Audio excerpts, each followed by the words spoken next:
ಮಹಾರಾಷ್ಟ್ರದಲ್ಲಿ ರೈಲಿನಡಿ ಸಿಲುಕಿ 11 ಜನರು ದುರಂತವಾಗಿ ಸಾವನ್ನಪ್ಪಿದ ಘಟನೆ ನಡೆದಿದೆ. ರೈಲು ಪ್ರಯಾಣಿಕನೊಬ್ಬ ಚಲಿಸ್ತಾ ಇದ್ದ ರೈಲಿನ ಬೋಗಿಯಲ್ಲಿ ಬೆಂಕಿ ಕಾಣಿಸಿಕೊಂಡಿದೆ ಎಂಬ ವದಂತಿ ಹಬ್ಬಿಸಿದ್ದಾನೆ. ವದಂತಿ ರೈಲಿನ ತುಂಬೆಲ್ಲ ಹಬ್ತಾ ಇದ್ದಂತೆ ಪ್ರಯಾಣಿಕರು ರೈಲಿನ ಚೈನನ್ನ ಎಳೆದು ರೈಲು ನಿಲ್ಲಿಸಿದ್ದಾರೆ. ರೈಲು ನಿಲ್ತಾ ಇದ್ದಂತೆಯೇ ಕೆಲವು ಪ್ರಯಾಣಿಕರು ಪಕ್ಕದ ರೈಲು ಹಳಿಗೆ ಜಿಗಿದಿದ್ದಾರೆ. ಪ್ರಯಾಣಿಕರು ಜಿಗಿದ ಹಳಿಯಲ್ಲಿ ಬಂದಂತಹ ಕರ್ನಾಟಕ ಎಕ್ಸ್‌ಪ್ರೆಸ್ ರೈಲು ಹಳಿಯಲ್ಲಿದ್ದ ಪ್ರತಿಯೊಬ್ಬರಿಗೂ ಡಿಕ್ಕಿ ಹೊಡೆದಿದೆ. ಈ ಘಟನೆಯಲ್ಲಿ 20ಕ್ಕೂ ಅಧಿಕ ಮಂದಿಗೆ ಗಾಯವಾಗಿದೆ. ಜೊತೆಗೆ 11 ಮಂದಿಯ ದೇಹ ಸ್ಥಳದಲ್ಲೇ ಛಿದ್ರವಾಗಿ ಬಿದ್ದಿದೆ. ಈ ಘಟನೆ ನಡೆದಿರುವಂತಹದ್ದು ಮಹಾರಾಷ್ಟ್ರದ ಜಲಗಾಂವ್ನ ಪರಾಂಡಾ ನಿಲ್ದಾಣದಲ್ಲಿ ನಡೆದಿದ್ದು, ರೈಲ್ವೆ ಪೊಲೀಸರು ತನಿಖೆಯನ್ನ ನಡೆಸ್ತಾ ಇದ್ದಾರೆ.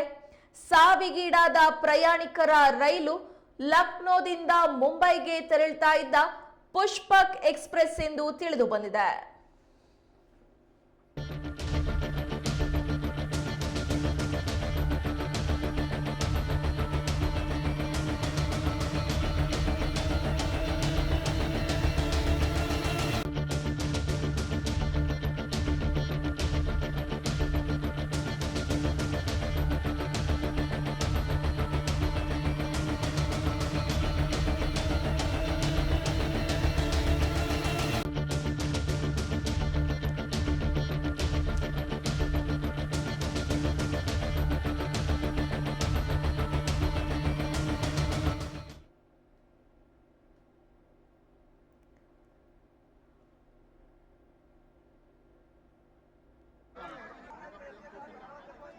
ಹುಸಿ ಸುದ್ದಿಯನ್ನ ನಂಬಿ ರೈಲಿನಲ್ಲಿದ್ದಂತಹ ಪ್ರಯಾಣಿಕರು ಪ್ರಾಣ ಕಳೆದುಕೊಂಡಿರುವಂತಹ ಘೋರ ಘಟನೆ ಮಹಾರಾಷ್ಟ್ರದಲ್ಲಿ ನಡೆದಿದೆ.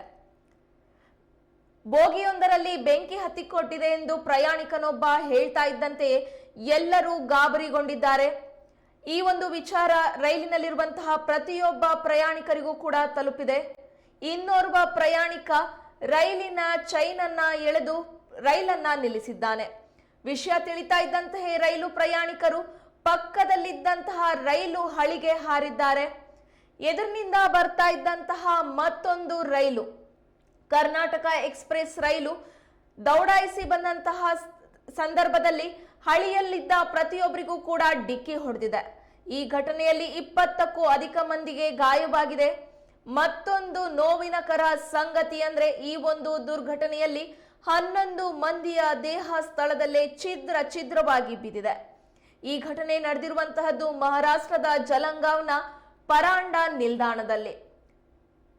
ಸದ್ಯಕ್ಕೆ ರೈಲ್ವೆ ಪೊಲೀಸರು ತನಿಖೆಯನ್ನ ನಡೆಸ್ತಾ ಇದ್ದಾರೆ.